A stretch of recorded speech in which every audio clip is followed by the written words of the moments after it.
Welcome to the Seven Figure Builder Show. My name is Julie Baranek, founder of Seven Figure Builder, where we help high achieving CEOs connect with their dream clients to scale to seven figures and beyond. And I'm here today with my friend Donna Dube. Hey, Donna. Hi, Julie. Thanks for having me. So excited to be here. Absolutely, me too. So, first and foremost, where in the world are you?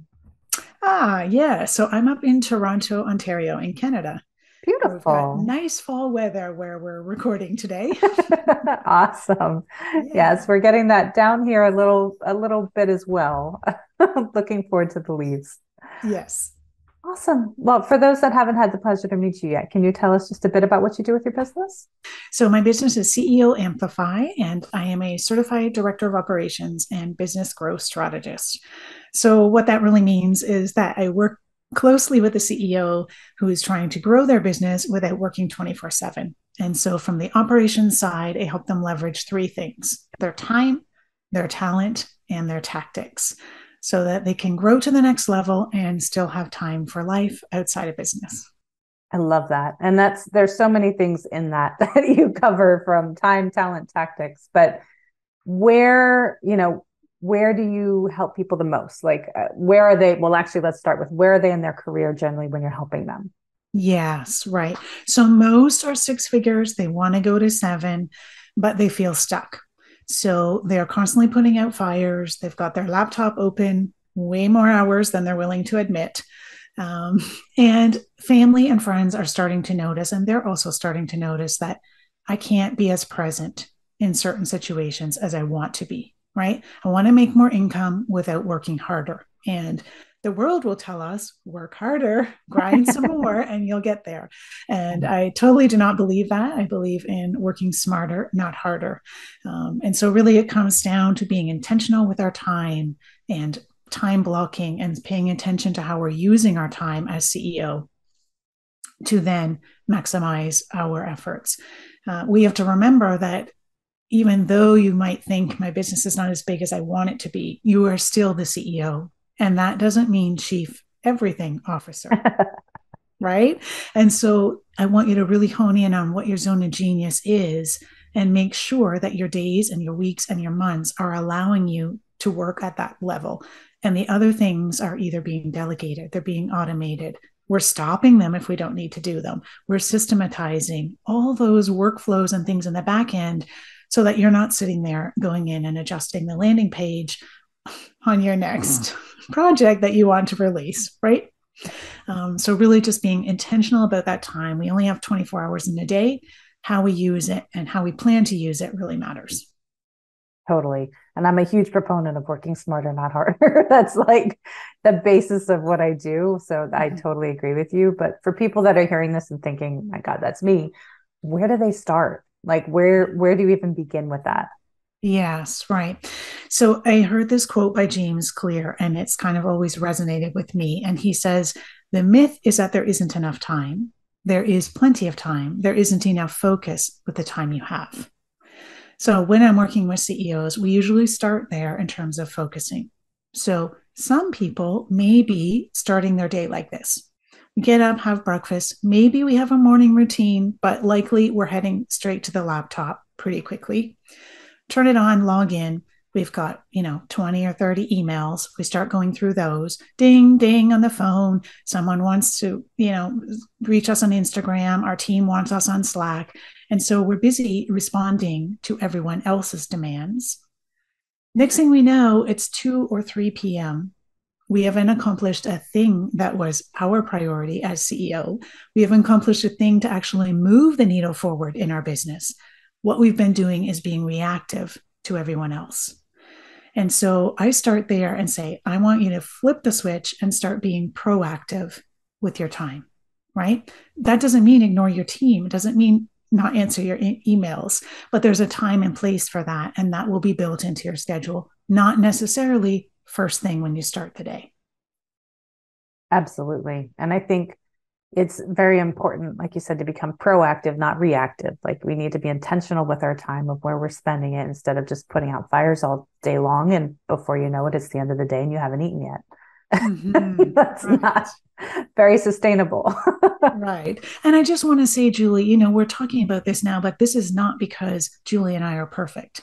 We still struggle with this at Right. times, right? So don't feel that, oh, we're bringing, the answers because we do it all No. right. No, it's a journey. And, one step at a time, always try and be 1% better the next time. Yeah. And a continual reassessment, right? Because you could have it like all nailed down. And then a month later, you're like, wait, this is kind of trailing off in a way that I don't really feel comfortable and it's not heading the direction that I want. So you kind of got to steer it back again to bring Yes, things more in alignment. 100%. And life changes too, right? We go through different seasons as we're running our business. Some people start and the kids might be, school age, and later on they're, teenagers and looking to move out of the nest and go to college and all of that. Or you may have parents who are aging and you need to do some care that way. So, things change over time. And so don't be rigid that, well, I used to be able to do. If circumstances in your life change, you have to give yourself grace and rework. Okay, what can I do with the time that I have? Yeah. Yeah. And I always think to myself, we have the same 24 hours a day that Elon Musk has, or whoever, you think about that accomplishes crazy amounts, like that it's the same 24 hours. So it just depends on how we choose to spend that time and who we bring into our world to help us maximize that time. Yes, for sure, 100%. And I think a lot of it, I have 6 sort of habits that I like to work with CEOs through, but one of them is really just focusing on growth versus maintenance tasks. So if we think about all the things that we need to do or need to get done in our business, there's a long laundry list, right? But a lot of those can go under what I call the maintenance bucket. So things like admin work, customer service, fixing up a landing page, sending out emails through your email service provider, lots of those things, invoicing. Someone can take care of for you, or you can automate or systematize some of it, right? So that the amount of time you as CEO need to spend doing those is reduced. You say, okay, then what do I do with my time? Go to the beach?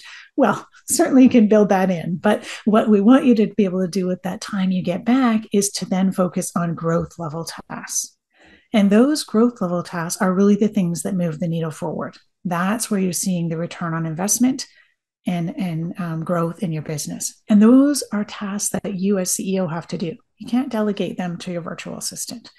So it's things like networking, joint ventures, one-on-one contacts if you do sales one-on-one, setting up a new webinar and delivering that content or challenge, or these types of things that are more high level and the things that are going to move you forward. And so I always want CEOs to be thinking about their week and saying, okay, am I delegating time in my week to focus on these growth level tasks? Sure, absolutely. And it's really focusing on the income generating activities, like the things Yes. that those are not the ones that you want to delegate unless you have a sales team and that's a different conversation. But Right, yes. right. Yes, for sure. So,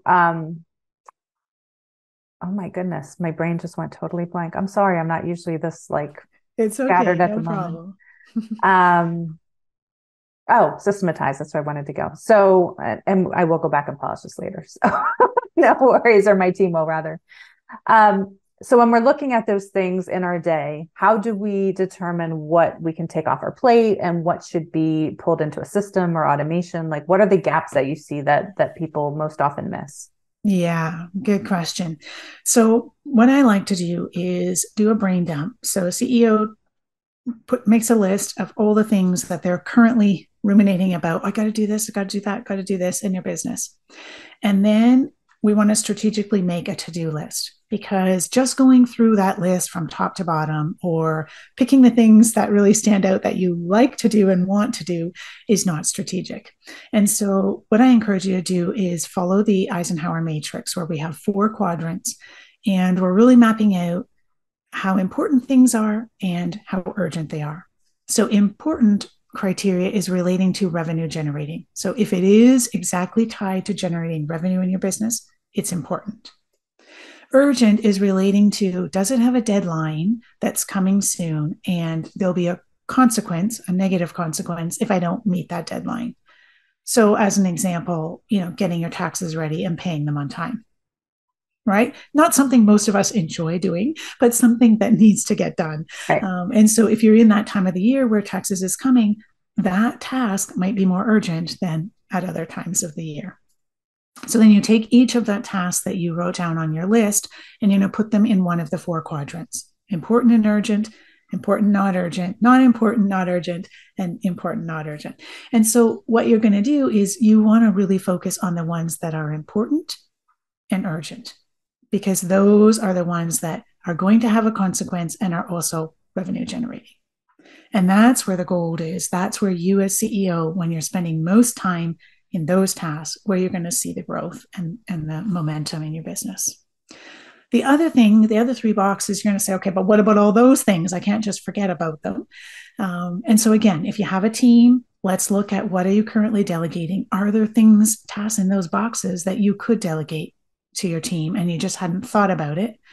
And this takes some work. It's not, a 5-minute decision, because sometimes you have to actually evaluate your current team members and the seats that they're in. And, do I have the right people in the right seats? And so this can take us down a rabbit hole sometimes of a little bigger project, but it's worth the effort to make sure that the team I do have can support me with the things that need to happen in my business as I grow. And then Absolutely. the other piece of that is automating and systematizing. So again, we have way too many tools available to us right now in terms of software, right? And again, I don't want you to get lost in researching and digging into all of those, but ask your team. They're probably familiar with more tools than you are, right? Is there a bottleneck? Is there a spot where we're getting stuck? This happens every week and we're keep getting stuck, or this takes a lot of time.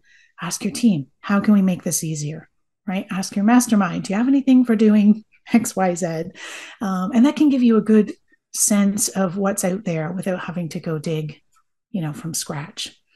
And so really looking at what can I automate, what can I systematize to make things easier. And you may not be able to systematize the whole thing, because certainly we do want some human touch, right? People are buying from a person, not just a website.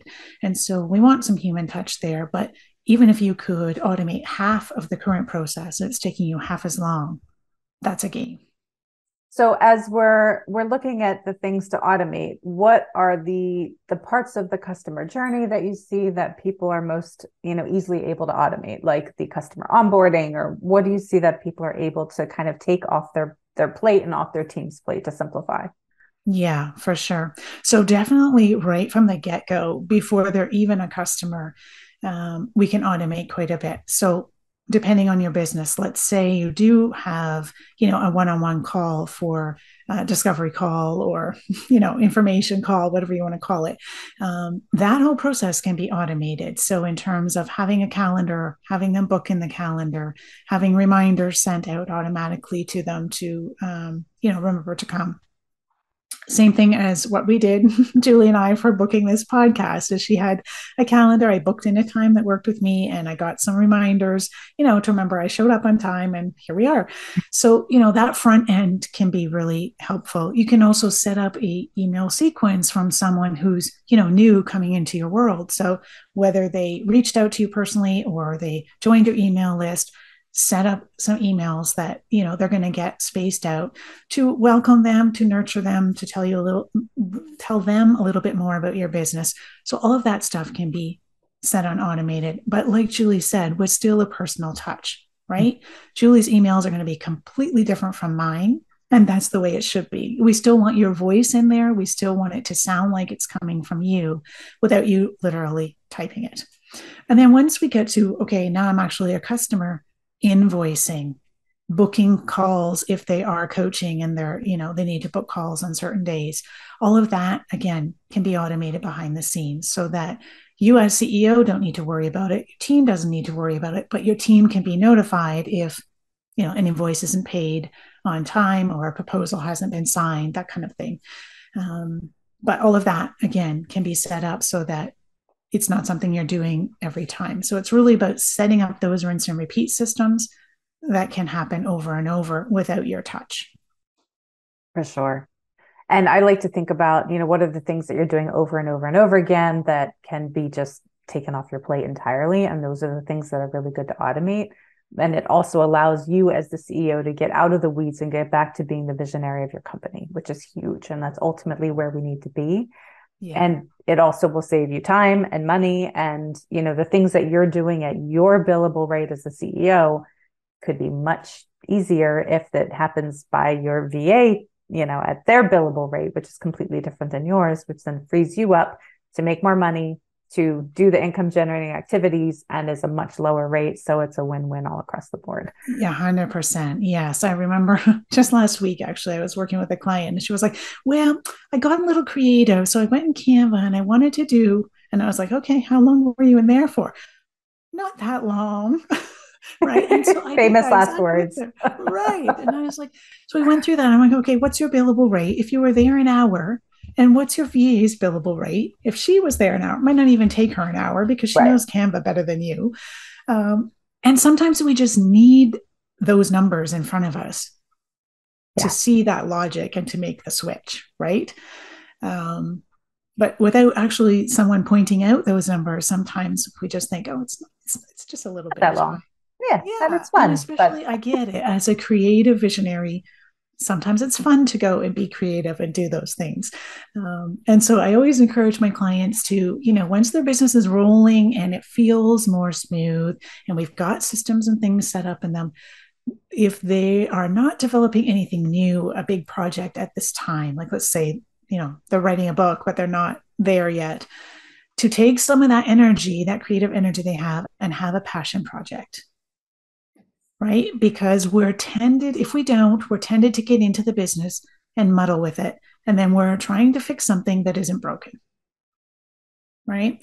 And so I know someone mentioned to me once that they have a brilliantly boring business. And it can feel that way sometimes to high level CEOs or visionaries, and they want the next thing and the next thing and the next thing. Sometimes it can feel boring, but if it's working and it's growing and it's bringing you in the revenue, put some of that energy towards something else you enjoy doing. Maybe you want to learn how to paint or you want to do something in your community. But take some of that creative energy and put it to good use, but maybe not in your business. yeah, you don't have to fix something that's not broken. So Yes. what brought you, tell us a bit about your journey, like what brought you to this point and, where you are in your career? Have you always been doing this, or is this really, how did you get here? Yeah, good question. So, for many of us as entrepreneurs, we don't have a straight and narrow path. It's a very windy journey, and mine definitely was one of those. So, I actually started my career in nursing. I was an ICU nurse for a number of years. And yeah, that on the outside looks very different from what I'm doing now. But to be honest with you, when I take time to reflect and look at the gifts and talents that I've been blessed with, I have always been sort of in the back end managing the projects. Okay, what are all the pieces to fit the puzzle? You go on vacation, I can't just spontaneously go. I have to have all the things mapped out, everything packed, and where we're going. It's sort of just been my nature from day one. And I think that fit into nursing in the ICU for sure. And then as my kids got older, I wanted to be able to spend a bit more time with them. I homeschooled them for a number of years and then moved into the online world as sort of project manager. And so I enjoyed that, but I found that I wanted to dive deeper with my clients. So I was brought into their business to sort of manage, a launch or something, one project that they were doing. But I noticed the CEOs struggling, right? Working 24/7, having problems leading and managing their team, not looking at metrics and financials as I felt they should be. And so I really wanted to dive deeper with them and help them out in other areas, not just come in and do the project management. So that's sort of when I moved into director of ops and worked one on one with clients that way in their business, helping them with each of those pieces. And so that's where I've been able to kind of set up the framework now, where I have a group program, which is a 90-day sprint working with CEOs that way. I love it. And I have a very special place in my heart for nurses because I started my career there too. So I Ah, was actually a high risk labor and delivery nurse in my first iteration of my career, and then yeah. shifted over to the IT marketing automation tech world. Ah, interesting. Yes. But Yeah. it's funny, at least, yeah, and you kind of mentioned it too, but how much I've taken from the nursing world into the rest of my career that I never thought I would have, Yeah. ever. Like Yes. I remember in nursing school, I don't know if you had this, but we had a therapeutic communication section of, remember? And Mhm. I hated it. Yes. I thought this is the most worthless class that I have had to take. Like I hated it. Yes. And it's something that I have used every day for the entire rest of Mm, my life since yeah. that point and have carried all throughout corporate, through my business, like just the whole Yeah. communication styles, what to say, what not to say. Like you deal with such inflammatory situations in nursing that it's a very important part, of course, of what you do as a nurse. But it's just Yes. funny how you take those pieces with you that you never thought you would. For sure. 100%. I agree with that. Yep. Nice. Awesome. Yeah, that and just the low stress mentality of at the end of the day in this world, nobody died, right? Oh, right. And Julie, I found that actually that's one thing that has really come forward because you're right. Sometimes, especially if I'm working with like a CEO who started as solopreneur, or maybe they've got like, a couple of contractors, but not really a full team yet. And we're growing into building a full team. Sometimes little things appear to the CEO as it's the end of the world, right? This launch is going to be a disaster because that button doesn't go to the right page, right? And just being able to help them put things in perspective has really been valuable. And I think a lot of that came from the background, right? Absolutely. Absolutely. Awesome. Well, you've accomplished a ton throughout, your nursing career, your professional career, but what does success look like to you? Like what have you what does that mean to you? Yes. I think I would say success is contentment and happiness to me. And so, yes, I do believe in having a profit as a business owner. It's certainly something I work towards and encourage others to. But then, why are we having that profit? It's to allow us to do the things we really enjoy. And so, I truly believe having time each and every day for something that brings you joy is really important. I love that. And on that note, actually, how would you encourage business owners to have fun in their business again? Yes. So I think I would say spend that time to sort of introspection. What do I need? What do I need in terms of support? And what do I need in terms of self care? Because for many of us, especially women, we've all got something that we would like to do that just doesn't get done. It could be as simple as drinking my water and getting my exercise in consistently.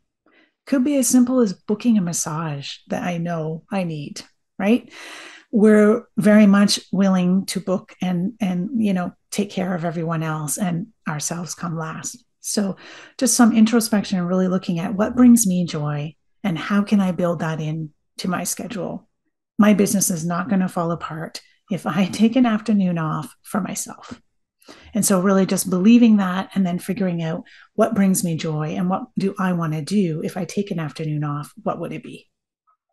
Yeah, and it's a good way to recharge your batteries periodically and regularly, which we all need and we all neglect from time to time. And Yeah. it's a nice reminder to put ourselves first and be able to, that and recharge your batteries because then you can serve others much better. Yes, 100%. So what can people expect from you next? I know you've got awesome things going in your business. What is next on your radar? Yeah. So I'm looking at launching my 90-day sprint program again in January. So looking forward to helping some more CEOs come in and really learn how to focus, prioritize, and propel their business forward. Fantastic. I love it. And if you had the attention of the whole world for 5 minutes, what would you tell them? Mm. I think I would go back to the joy. So find the things in life that bring you joy and try to incorporate some of that every day in your daily routine. Don't wait for my week vacation. Don't wait for retirement because life is too short. Amen to that. Absolutely. Awesome. So how can listeners support you in your work? Yeah. So they can head on over to my website, which is ceoamplify.ca. I have some free resources there, which they're welcome to pursue. And I also have a podcast, CEO Amplify. So for those who love listening to podcasts and need to add another one to their list, they can check out some more information there. Awesome. Thank you, Donna. This is amazing. And we'll have all the links below for everybody to come check you out and come work with you because that program sounds amazing and very excited to come check out more of it. Thank you. Absolutely. And if you found a value in this episode, please do share it. That's how people find us. And you can find me at sevenfigurebuilder.com. And I look forward to seeing you on the next episode.